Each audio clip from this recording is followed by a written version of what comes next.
தமிழகம் எங்கும் கிளைகளை கொண்ட Annamal institute hotel management and hospital management படிப்பதற்கான அட்மிஷன் நடைபெற்றுக் கொண்டிருக்கிறது. நெஞ்சிற்கினிய நேயர்களுக்கு அன்பிற்கினிய வணக்கங்கள். நடப்பு மக்களவை தேர்தலில் மோசமான தோல்வியை சந்திச்சிருக்கு அதிமுக. இதற்கு எடப்பாடியுடைய 7 சொதப்பல்கள் தான் பிரதானமான காரணம். இதுதான் அதிமுகவை சர்க்கிள்ல கொண்டு வந்து நிறுத்தி இருக்கு அப்படிங்கிறாங்க. உண்மையிலேயே என்ன நடந்தது, எங்கே தவறினார், எங்கே கோட்டை விட்டார் எடப்பாடி? இந்த தகவல்களை விரிவாக அலசுவது தான் இன்றைய நம்முடைய விரிவான இளங்கோவன் எக்ஸ்பிளைன்ஸ். நான் உங்கள் சகோ இளங்கோவன். நிகழ்ச்சிக்கு போகலாம். சறுக்கிய அதிமுக, எடப்பாடியின் 7 சொதப்பல்கள். புதுச்சேரி மற்றும் கன்னியாகுமரி இந்த 2 தொகுதிகள்லையும் 4வது இடத்தை பிடிச்ச ஒரு கட்சிங்க. அதாவது பிரதானமான கட்சிகள் அப்படின்னு பட்டியலிட்டா இது லாஸ்ட் இடம். எந்த கட்சி? வேற யாரும் இல்லை, சமீப காலத்தில் தொடர்ச்சியாக 10 ஆண்டுகள் நம்முடைய தமிழ்நாட்டை ஆண்ட கட்சி தாங்க அதிமுக தாங்க. அதிமுகவுக்கு வந்த சோதனையா இது அப்படின்னு ரத்தத்தின் ரத்தங்களே வேதனையில அப்படியே குமுறுறாங்க. கொஞ்சம் விட்டுருந்தா திருநெல்வேலி தொகுதியிலையும் அதிமுக 4வது இடத்துக்கு தள்ளப்பட்டிருக்கோம். கொஞ்சம் ஒரு 2000 வாக்குகள் வித்தியாசத்துல தான் 3வது இடத்தையும் பிடிச்சது. அப்பாடா அப்படின்னு திருப்தி பட்டுக்கலாம். இன்னும் சொல்ல போனா 7 தொகுதிகளில், அதாவது தென் சென்னை, கன்னியாகுமரி, புதுச்சேரி, தேனி, தூத்துக்குடி, நெல்லை மற்றும் வேலூர் இந்த 7 தொகுதிகளில் டெபாசிட்டையும் இழந்திருக்கு அதிமுக. அப்புறம் கிட்டத்தட்ட ஒரு 9 இடங்கள்ல அதிமுக கூட்டணி 3வது இடத்துக்கும் தள்ளப்பட்டிருக்குங்க. மிக மிக ஒரு மோசமான ஒரு தோல்வியை இந்த தேர்தலில் அதிமுக சந்திச்சிருக்கு. இன்னொரு பக்கம் அதனுடைய பொதுச் செயலாளர் திரு எடப்பாடி பழனிசாமி அவருக்கு எதிரான அணியினர், வெளியில் இருக்கக்கூடிய பலருமே, இன்னும் சொல்ல போனால் முன்னாள் முதலமைச்சரான திரு OPS அவங்களுடைய டீம் எல்லாம் 10 தோல்வி பழனிசாமி அப்படின்னு சமூக வலைதளங்கள்ல இப்படியான கருத்துக்களை பதிவிடுறாங்க. எக்கச்சக்கமாக பகிரப்பட்டு கொண்டிருக்குங்க. எங்கே சறுக்கியது அதிமுக? முதல்ல வலுவான ஒரு கூட்டணியை அமைக்காம போனது. தமிழ்நாட்டில் ஆளுங்கட்சியாக இருக்கக்கூடிய திமுக வலுவான, உறுதியான, தொடர்ச்சியான ஒரு கூட்டணியை கட்டமைச்சிருக்காங்க. பல்வேறு கட்சிகளும் அந்த கூட்டணியில அங்கம் வகிக்கிறாங்க. ஆனா அதிமுக பக்கம் முக்கியமான கட்சிகளை கூட்டணிக்கு கொண்டு வர தவறிவிட்டார் எடப்பாடி. கடைசி வரை பாமக வந்துரும் அப்படின்னு உறுதியா நம்பிட்டு இருந்தாரு. முன்னாள் அமைச்சர்களை அனுப்பி வைத்து தொடர்ந்து பேசிட்டு இருந்தாரு. ஆனா ஒரு இரவு தாண்டிய உடனே அதிகாலை நேரத்திலேயே பாஜக கூட்டணிக்கும் போனது பாமக. இது எடப்பாடியை ரொம்பவே அப்செட் ஆக்குனது. இன்னொரு பக்கம் பாமகவை மட்டுமே நம்பிக்கிட்டு இருந்து வேறு முக்கியமான கட்சிகளை கூட்டணி பக்கம் கொண்டு வரவும் தவறிட்டாரு. அட்லாஸ்ட் அவருக்கு சப்போர்ட்டிவாக மாறியது திருமதி பிரேமலதா விஜயகாந்த் அவர்களுடைய தேமுதிக.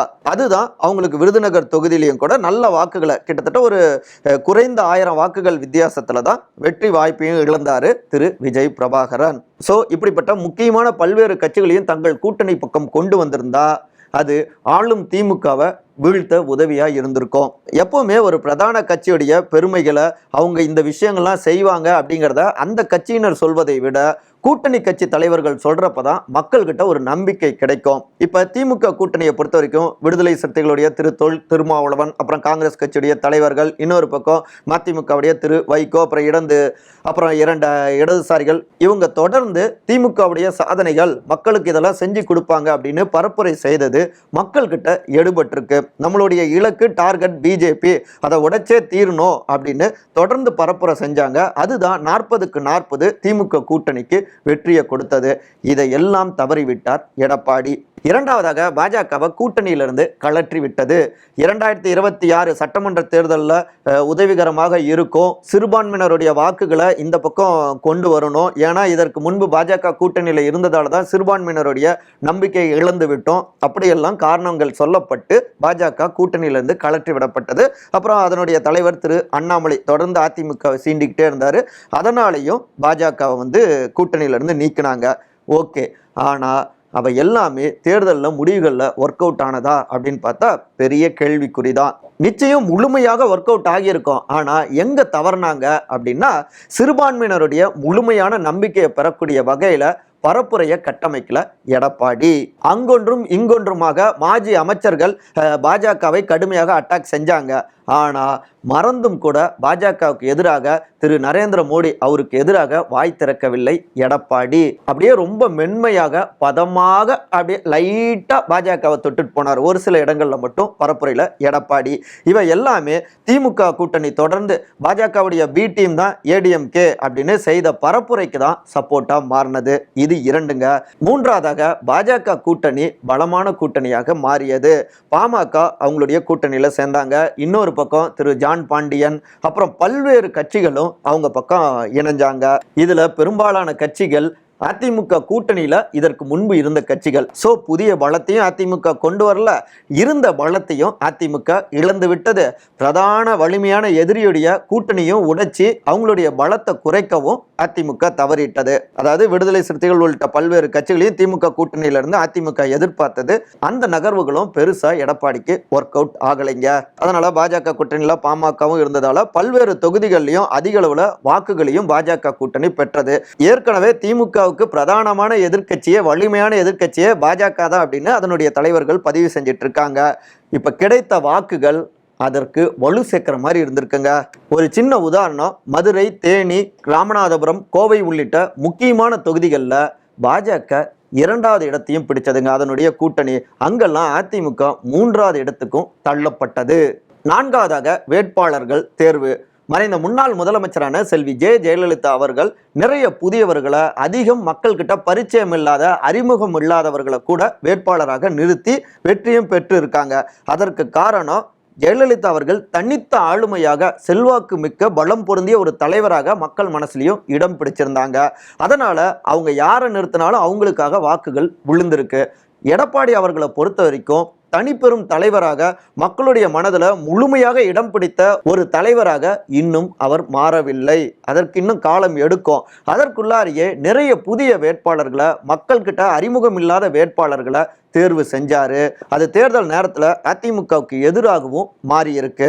5வதாக சரியாக வேலை பார்க்காத பல்வேறு மாஜி அமைச்சர்கள், மாவட்ட செயலாளர்கள், அதிமுகவுடைய நிர்வாகிகள். கோவையில் பார்த்தோம்னா 2வது இடத்துல திரு அண்ணாமலை பாஜக அவர் இடம் பிடிச்சிருக்காரு. 3வது இடத்துக்கும் அதிமுகவுடைய வேட்பாளரான திரு சிங்கை ராமச்சந்திரன் தள்ளப்பட்டிருக்காரு. கோவை அதிமுகவுடைய ஒரு கோட்டை அப்படின்னு ஆண்டாண்டு காலமாக வர்ணிச்சுக்கிட்டு இருக்காங்க. ஏன் நடந்து முடிஞ்ச சட்டமன்ற தேர்தலில் கூட அதிமுக இந்த இடத்துல அமோகமாக வெற்றி அடைஞ்சாங்க. பல்வேறு தொகுதிகளை வெற்றி பெற்றிருந்தாங்க. முன்னாள் அமைச்சரான திரு SP வேலுமணியுடைய கோட்டை அப்படின்னு சொன்னாங்க. ஆனா இந்த இடத்துல வெற்றி வேட்பாளருக்கும் அதிமுக வேட்பாளருக்குமான அந்த இடைவெளி பார்த்தோம்னா மார்ஜின் பெருசு. இன்னும் சொல்ல போனா 2வது இடம் பிடிச்ச அண்ணாமலை அவர்களை விட அதிமுக வேட்பாளர் பெற்ற வாக்குகள்ங்கிறது அந்த மார்ஜினும் மிக பெருசு. அண்ணாமலை 4,50,132 வாக்குகளை பெற்றிருக்கிறார். அதிமுகவுடைய வேட்பாளர் சிங்கை ராமச்சந்திரன் 2,36,490 வாக்குகளை பெற்றிருக்கிறார். அப்ப முன்னாள் அமைச்சர் திரு SP வேலுமணி என்னதாங்க அங்க வேலை பார்த்தாரு அப்படிங்கிற கேள்விகள் எல்லா பக்கமும் வந்துட்டு இருக்கு. அங்க இருக்கக்கூடிய ரத்தத்தின் ரத்தங்களை கேள்விகளை முன்வைக்கிறாங்க. அப்புறம் மதுரையில் எடுத்துக்கிட்டோம்னா முன்னாள் அமைச்சர்கள் திரு செல்லூர் ராஜு இருக்காரு, அப்புறம் திரு RB உதயகுமார் அவர்லாம் இருக்காரு, எக்கச்சக்கமானவங்க இருக்காங்க. ஆனாலும் மதுரையில எப்படி பாஜக வேட்பாளர் 2வது இடத்துக்கு வந்தாரு, அதிமுக எப்படி 3வது இடத்துக்கு தள்ளப்பட்டது. அதுக்கப்புறம் பல்வேறு தொகுதிகளில் 3வது இடம், 2 தொகுதிகளில் 4வது இடம். கன்னியாகுமரி எடுத்துக்கிட்டோம்னா திரு பெஸ்லியான் நஸ்ரத் அவரு 4வது இடத்துக்கு, அதாவது நாம் தமிழர் கட்சி அதிமுகவை 4வது இடத்துக்கு தள்ளி இருக்கு. அங்க அதிமுக பெற்ற வாக்குகள் அப்படின்னு பார்த்தோம்னா 41,393 வாக்குகள் தாங்க. அந்த வட்டாரத்தில் இருக்கக்கூடிய அதிமுகவுடைய மூத்த நிர்வாகிகள் நம்ம கிட்ட பேசுறப்ப, ஏங்க ஒரு உதாரணம் சொல்றோம், இங்க தொகுதியில பார்த்தோம்னா கிட்டத்தட்ட ஒரு 1,700 பூத்துகள் இருக்கு. இங்க எங்களுடைய பூத் கமிட்டி அப்படின்னு பார்த்தோம்னா கிட்டத்தட்ட 19 பேர் இருக்காங்க.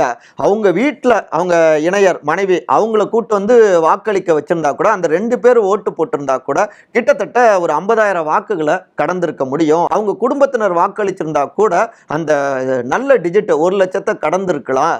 ஏன் குளித்தலை தொகுதியில பார்த்தோம்னா அங்க கிட்டத்தட்ட 43 பூத்துகள்ல அதிமுக பெற்ற வாக்குகள் எவ்வளவு சொல்லட்டுங்களா? சிங்கிள் டிஜிட்டுங்க. 1, 3, 5, 7ன்னு. இதெல்லாம் அதிமுகவுடைய வரலாறுல பார்த்துருக்கோமா? அப்ப அதிமுகவுடைய உறுப்பினர்களே கூட முழுமையாக அதிமுகவுக்கு வாக்களிக்கலன்னா இது யாருடைய தவறு? அங்க மாவட்ட செயலாளர்கள் அப்ப ஒழுங்கா வேலை செய்யலையா? முன்னாள் அமைச்சர்கள் ஒழுங்கா வேலை செய்யலையா? அப்ப அவங்க எல்லாம் யாருக்காக வேலை செஞ்சாங்க? வேற ஏதாவது டீல் ஓடி இருக்கா? என்னதான் நடந்திருக்கு அப்படிங்கிற கேள்விகளை அடிமட்டத்தில் இருக்கக்கூடிய ரத்தத்தின் ரத்தங்கள் அதிமுக தொண்டர்கள் தொடர்ந்து முன் வச்சுட்டு இருக்காங்க. இதற்கடுத்து பர்சை திறக்காத பெரும்பாலான மாசேக்கள், பெரும்பாலான நிர்வாகிகள், பெரும்பாலான முன்னாள் அமைச்சர்கள் வேட்பாளர் தேர்வெல்லாம் முடிஞ்ச பிறகு அறிவித்த பிறகு தொடக்கத்தில் அப்படி அங்கொன்றும் இங்கொன்றுமாக பரப்புரையில் தென்பட்டாங்க. அதுக்கப்புறம் அவங்களுடைய கட்சி நாளேடுக்கு போஸ்ட் கொடுத்ததோட சரி, படம் வர மாதிரி பார்த்துட்டு வீட்டுக்கு போயிட்டாங்க. களத்தில் பெரிய அளவில் தென்படலை. தீயாக யாரும் களத்தில் வேலை பார்க்கல. வேட்பாளர்கள் பார்த்தோம்னா நாங்களே எவ்வளோங்க கை காசை செலவு பண்ணுறது, கட்சி தலைமையிலேருந்து பெருசாக யாருமே வந்துட்டு கொடுக்க கிடையாது அப்படின்னு புலம்புறாங்க. தலைமையோ ஒவ்வொரு மண்டலத்துக்கும் பொறுப்பாளர்கள் போடப்பட்டிருக்கு, மாஜி அமைச்சர்கள்கிட்ட பொறுப்புகள் கொடுக்கப்பட்டிருக்கு, அவங்க பார்த்துப்பாங்க அப்படின்னு சொல்லியிருக்காங்க. ஆனால் மாஜி அமைச்சர்கள் பெரும்பாலும் பெரிதாக கவனிக்கவில்லை. நிறைய தட்டுப்பாடுகள் தென்பட்டது களத்தில். அதுவும் மிகப்பெரிய அளவில் வாக்கு வித்தியாசத்தை உருவாக்கி கொடுத்துருக்குங்க. அதிமுகவை தோல்வியில் தள்ளி இருக்கு. இறுதியாக எடப்பாடி கிட்ட இருந்தும் வெளிப்படாத அந்த ஆக்ரோஷமான பரப்புரை, அட்டாக் அரசியல், இறங்கி அடிக்கக்கூடிய அரசியல் இந்த தேர்தலில் பரப்புரையில் அவர்கிட்ட இருந்து வெளிப்படலைங்க. உடல்நிலை காரணங்கள் இப்படி பலவற்றை சொன்னாலும் கூட இது பிரதமரை தேர்வு செய்யக்கூடிய ஒரு தேர்தல். எப்படி 2014 மோடியா இந்த லேடியா அப்படின்னு இறங்கி அடிச்சாங்க மறைந்த முன்னாள் முதலமைச்சரான செல்வி ஜெயலலிதா, அந்த மாதிரி 10 ஆண்டு காலம் பாஜக சென்ட்ரல் ஆட்சி புரியுறாங்க. அவங்களுடைய தவறுகள் அப்படின்னு பட்டியலிட்டு நூக்கன் கார்னர் பட்டி தொட்டி எங்கோ பரப்புரை செஞ்சிருக்கணுமா இல்லையா? ஆனால் அப்படி எதுவுமே இல்லை. சரி, அட்லீஸ்ட் ஆளும் திமுகவுக்கு எதிராக இதெல்லாம் தவறிட்டாங்க இந்த 3 ஆண்டுகள் அவங்க மாநிலத்தில் ஆட்சி புரிந்து. அதே போல் சென்ட்ரல் கவர்மெண்ட்டுக்கிட்ட அடித்து பேசி இதெல்லாம் மாநிலத்துக்கு கொண்டு வரவும் தவறிட்டாங்க திமுக அப்படின்னு திமுகவையும் கடுமையாக அட்டாக் செஞ்சிருக்கணுமா இல்லையா? அப்படிலாம் இல்லாமல் மேம்போக்காகவே திமுக அட்டாக் அரசியலையும் பரப்புரையில் முன் வச்சாங்க. திமுகவுடைய தவறுகள், திமுகவுடைய அமைச்சர்கள் மீது இத்தனை குற்றச்சாட்டுகள் இருக்கு அப்படின்னு ஆதாரபூர்வமாக அப்படி இப்படி பேப்பர் எடுத்து கையில் காமிச்சு இதெல்லாம் அவங்க பண்ணியிருக்காங்க அப்படின்னு எல்லா பக்கமும் பரப்புரையில் எடப்பாடி அவர்கள் முன்னெடுத்திருந்தா அது அவருக்கான ஆதரவை கொண்டு வந்து கொடுத்திருக்கும். அதை செய்ய தவறிவிட்டார் எடப்பாடி மற்றும் மாஜி அமைச்சர்கள். இதற்கடுத்து பார்த்தோம்னா உட்கட்சிக்குள்ளார தன்னுடைய நாற்காலியை காப்பாற்றிக் கொள்ளவே பெரும்பாடுபட்டு கொண்டிருக்கிறார் எடப்பாடி. கட்சியிலிருந்து வெளியேற்றப்பட்ட கட்சியை கைப்பற்றியே தீரணும் அப்படின்னு இருக்கக்கூடிய முன்னாள் முதலமைச்சரான திரு ஓ பன்னீர்செல்வம், இன்னொரு பக்கம் அமமுகவுடைய திரு டிடிவி தினகரன், இப்படி பல்வேறு எதிர்ப்புகளும் இருக்கு. அந்த எதிர்ப்புகளை காத்திரமாக எடப்பாடி அவர் எதிர்க்காம கொஞ்சம் அப்படியே டிஃபென்ஸ் ஆனதை புரிஞ்சிக்க முடியுது. ஒரு சின்ன உதாரணம் சொல்லணும்னா, தஞ்சாவூரில் தேமுதிக கூட்டணிக்கு அந்த தொகுதியை கொடுத்துட்டாங்க. ஏன்னா டெல்டா அவங்களுடைய செல்வாக்கான பகுதி அப்படின்னு நினைச்சிட்டாங்க. அந்த டெல்டா பகுதியை சார்ந்த திரு டிடிவி தினகரனே தேனி பக்கம் போயிட்டாரு. ஆனாலும் அங்கே அதிமுக வேட்பாளரை நிறுத்த முடியல. முன்னாள் அமைச்சரான திரு வைத்திலிங்கம் அவங்களுடைய டீம் இறங்கி மோசமாக தோல்வி அடைய வச்சிருவாங்களோ அப்படிங்கிற ஒரு பயம் இருந்ததோ என்னவோ தொடக்கத்தில்.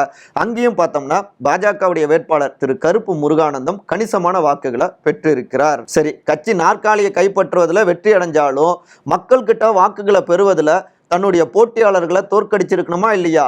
அங்கேயும் அதை தவறிவிட்டார் எடப்பாடி. ராமநாதபுரத்தில் திரு ஓ பன்னீர்செல்வம் 2வது இடத்தையும் பிடிச்சிருக்காரு.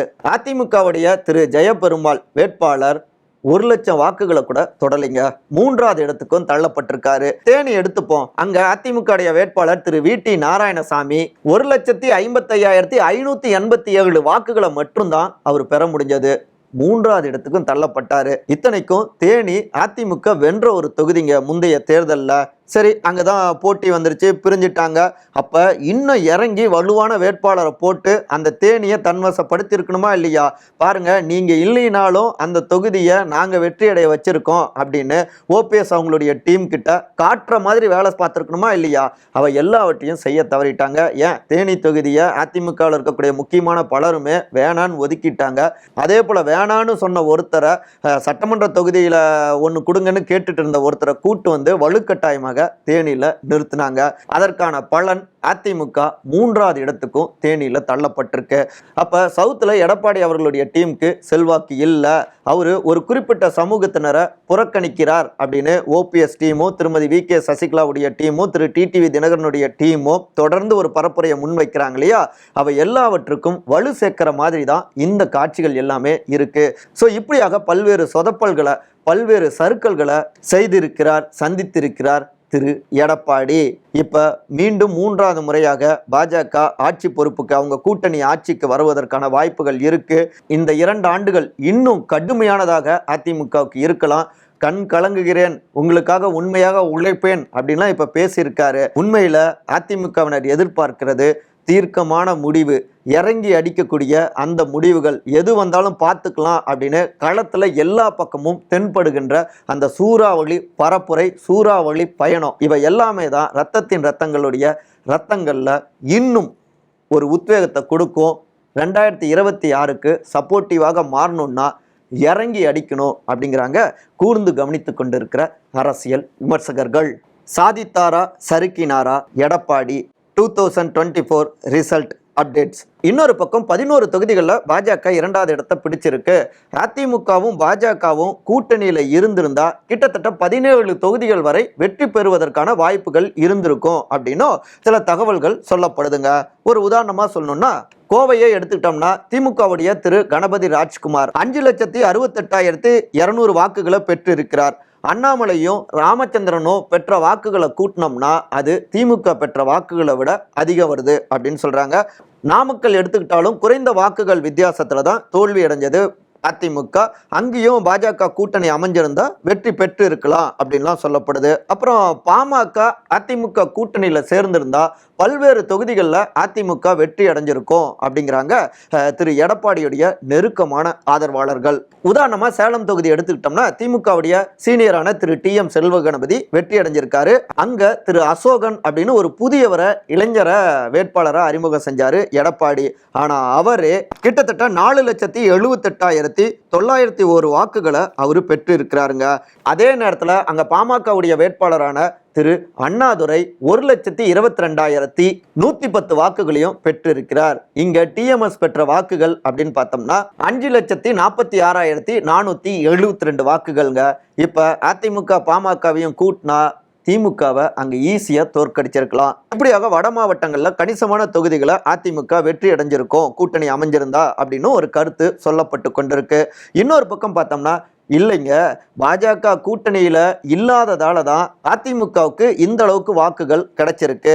அப்புறம் பாமக கூட்டணியில இல்லைங்கிறதாலையும் வாக்குகள் கிடைச்சிருக்கு. கூட்டணியில இருந்தா அந்த கட்சிகள் மீதான அதிருப்தி அதிமுக பெறுகின்ற வாக்குகள்லையும் எதிரொலிச்சிருக்கும். அதனால அவர்கள் கூட்டணியில இல்லாம போனதும் சரிதான் அப்படின்னு இன்னொரு கருத்தும் முன்வைக்கப்படுதுங்க. இப்படி பரவலாக பல விஷயங்கள் பேசப்பட்டாலும் முன்ன சொன்னது போலதான் இறங்கி அடிச்சிருந்தா, உறுதியான மாற்று திட்டங்களை முன் வச்சு களத்தை சந்திச்சிருந்தா, திமுகவுடைய பாஜகவுடைய தவறுகளை ஆதாரபூர்வமாக பட்டியலிட்டு பரப்புரை செஞ்சிருந்தா நிச்சயமாக இந்த தேர்தலிலேயே கணிசமான தொகுதிகளை வெற்றி பெற்று இருக்க முடியும். அதை செய்ய தவறிவிட்டார் எடப்பாடி அப்படிங்கிறாங்க கூர்ந்து கவனித்து கொண்டிருக்கிற அதே அரசியல் விமர்சகர்கள். அதே நேரத்தில் அதிமுகவை பொறுத்த வரைக்கும் தோல்வியை சந்திக்காத கட்சி கிடையாது. ஆனா பல்வேறு தோல்விகளை பார்த்தாலும் அதிலிருந்து எப்படி மீண்டெழுந்து அபாரமான வெற்றியை பெற முடியும் அப்படிங்கிற வரலாறும் அந்த உத்தியும் எங்ககிட்ட நிறையவே இருக்கு. நிச்சயமாக மீண்டெழுவோம். சில பல தவறுகள் நேர்ந்திருக்கலாம், அவை எல்லாமே கலைந்து நிச்சயமாக எங்களுடைய பொதுச் செயலாளர் எடப்பாடி அவர்களுடைய தலைமையில அடுத்த தேர்தலில் அமோக வெற்றியை பெறுவோம். வெயிட் அண்ட் வாட்ச் அப்படிங்கிறாங்க நம்பிக்கையான குரல்ல அதிமுகவுடைய சீனியர்கள். பார்ப்போம் கேம் எப்படி போகுதுன்னு. மற்றபடி இதே போன்ற அரசியல் சார்ந்த காணொலிகளுக்கான விகடன் டிவியை சப்ஸ்கிரைப் பண்ணுங்க. மறக்காம உங்களுடைய சிறந்த கருத்துக்களை கருத்துரை பகுதியில் வந்து பதிவு செய்யுங்க. அனைவரும் அன்பால் ஒருங்கிணைந்திருப்போம். நன்றி, வணக்கம். தமிழகம் எங்கும் கிளைகளை கொண்ட Annamal institute hotel management and hospital management படிப்பதற்கான அட்மிஷன் நடைபெற்றுக் கொண்டிருக்கிறது. Free uniform, free notebooks, minimal fees, lifetime placement மற்றும் பேங்க் லோன் வசதிகளும் உண்டு. விகடன் வெல்கம் பேக் இப்ப வெறும் 29 ரூபாயில் ஜூனியர் விகடன், ஆனந்த விகடன், நாணயம் விகடன் உள்ளிட்ட 8 டிஜிட்டல் இதழ்கள், வேல்பாரி, நீரதிகாரம், அணிலாடம் முன்றில் உள்ளிட்ட கிளாசிக் தொடர்கள், சுஜாதா, S. ராமகிருஷ்ணன், அசோகமித்ரன் உள்ளிட்ட நட்சத்திர எழுத்தாளர்களின் சிறுகதைகள் என 29 ரூபாயில் 3 மாதங்களுக்கு விகடனை அன்லிமிட்டடாக படிக்க இப்போதே சப்ஸ்கிரைப் செய்திடுங்கள்.